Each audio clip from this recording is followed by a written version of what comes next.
teens, though a few had disturbing fashion sense. I was able to sit on deep group discussions and see kids interested in profound, thought-provoking questions. After hearing Miss Griffin explain her work to me, I began to think that this might be my kind of job after all. I got excited thinking about new teaching methods and ways I could influence budding young geniuses. I was already imagining all the future Nobel laureates I would inspire when I made plans to shadow one more high school history teacher, this time at a small private school called Providence Christian Academy. I loved Miss Brinson, who taught in a way that made history seem real and important. As I sat in on one of her classes, I was suddenly overcome with a strange sense of eagerness, of yearning to get up and do something, to do what she was doing. And the thought struck me that not only did I like this job, I would kill for it. At the end of the day, I was on cloud 9, like I finally knew what I wanted to do with my professional life. Does this mean that now I'm absolutely certain I want to be a teacher? Not at all. There are still many alternatives to be considered. Since my shadowing adventures, I've done some more research and been drawn to several other occupations. Entrepreneurship has a growing attraction for me. However, I have more confidence than ever in teaching as a viable career option. I've always believed that God has a certain calling for each one of us. Every single person is a unique individual corresponding to a unique place in history. You can serve God in many ways, through writing, plumbing, politics, selling ice cream, just about anything. So what am I going to be when I grow up? I'm going to be a woman who will follow God's guiding and use the gifts and skills that He has blessed me with.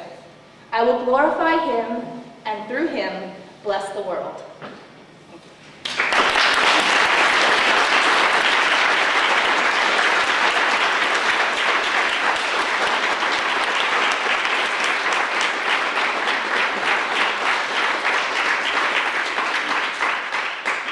You know, one thing I've noticed as we've gone through these slideshows, and I really want to address you fathers with this.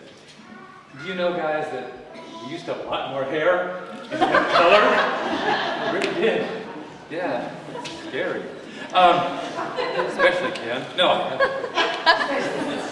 You know, I guess every parent wonders when their first child starts school how it's going to turn out. You know, are they going to like to read? Can they do math? Are they going to ask you questions that show how dumb you really are? You know, the one that they go in, how does the sky work, Dad? I don't know. You know? You tell them, right? Don't worry. What if they don't like school at all? What if they think permanently unemployed is a career choice? Well, we never had to worry. Abby and education went together like peanut butter and jelly, biscuits and gravy, General Motors and a government bailout. It was perfect. Absolutely perfect. The problem wasn't getting Abby to study. It was getting her to take a break. I mean, she liked to study. She liked to learn, to do new things. More of you parents should have these problems. Mm-hmm. How many of you have youngsters who are still in school? Ah, yeah, you should suffer like we did. Now at 18, like several of our graduates, Abby has gotten several college credits. She's actually in her sophomore year in college. She's exploring career choices. She's thinking of travel. She's doing some business ventures. And more importantly, she knows that a right relationship with God not only has eternal consequences, but gives meaning to life each day. You know, there's an old adage, if I knew then what I know now. You've all heard that one? If I knew then what I know now. But Abby, I think your mother and I would both say, if we had only known at age 18 what you know now, how much better our lives would have been. I'm very impressed. You know, you make being a dad incredibly easy. It's a pleasure watching you mature, make plans, dream big dreams, and just know that whatever you do in life, you will always have my blessing and your mother's blessing. We are so proud of you, so very proud.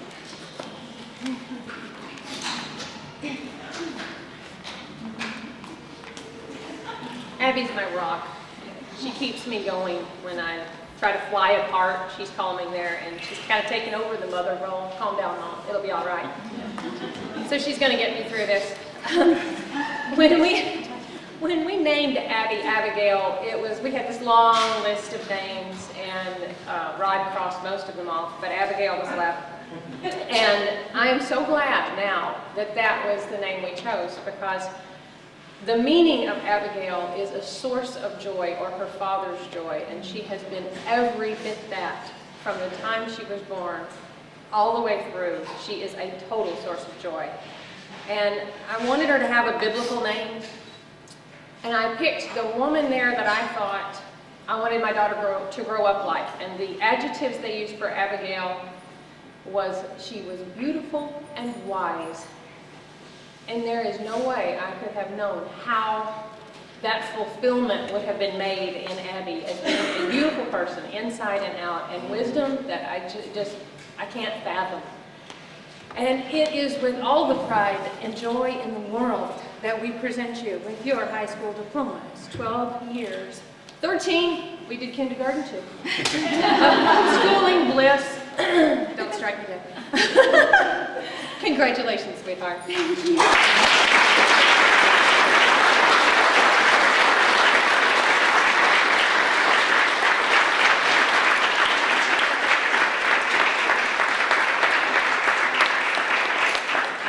I would just like to say one more thing. It's been said before many times by my fellow graduates, but I just want to publicly acknowledge the role that my parents and extended everyone from my brother to my grandparents to my aunts and uncles have had in my life.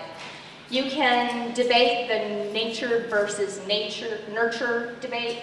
You know, is it the way we're born that determines how we end up, or is it the environment we live in? But I would say, you know, all these compliments I've been getting for the past while, it sounds like I'm such a wonderful person, I must have been perfect from birth.